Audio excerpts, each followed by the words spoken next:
Illustrator to CC 2018 version, you may notice that the default UI is a bit different from what we have in this course. Don't worry, the difference is not that big. There are at least two things have changed in terms of the UI. First, the horizontal control panel up here is disabled by default. You might be wondering why Adobe chose to hide the control panel up here. Isn't this control panel essentials to control the tools and the objects contextually? Well, the answer is our second UI difference, and that will be the properties panel we see in the right side. Since version CC 2018, Adobe decided to favor this properties panel instead of the control panel. Okay, so in this short video, I'm going to show you how to get back the classic control panel and also how to use the new properties panel. To bring back the control panel, we can go to Window menu and click this control option in here. So now we have the control panel back. Another way to do this is to use the Essentials Classic UI Layout preset from up here.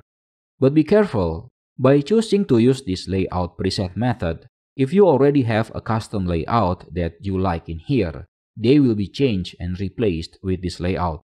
Let me get back to the Essential Layout preset and turn on the control panel from the Window menu.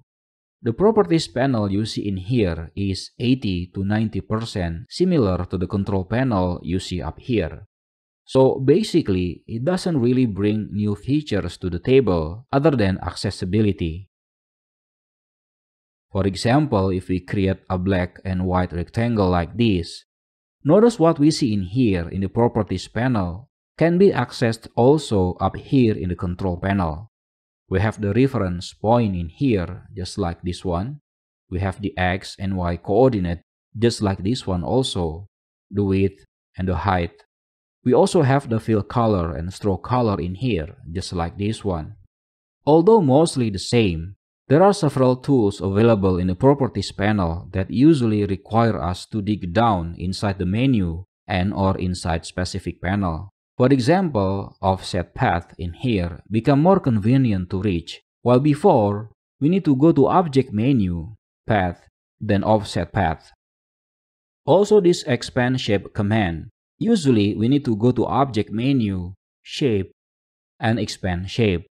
And we have this very convenient flip horizontal and vertical buttons, while before, we need to go to object menu, transform, reflect, or by using right click, transform, reflect, or by accessing this via the reflect tool or O shortcut. But even with this, you still need to deal with these options and then clicking the OK button in here. So as you can see, these methods are not that convenient. While using these buttons, let me create a random shape with the blob brush tool, just so we have something to flip. Okay, click this button, it will flip horizontally. Click this button to flip it vertically. Quick, easy access, no more frills. If you click this dots button, you can even see more hidden functions in here.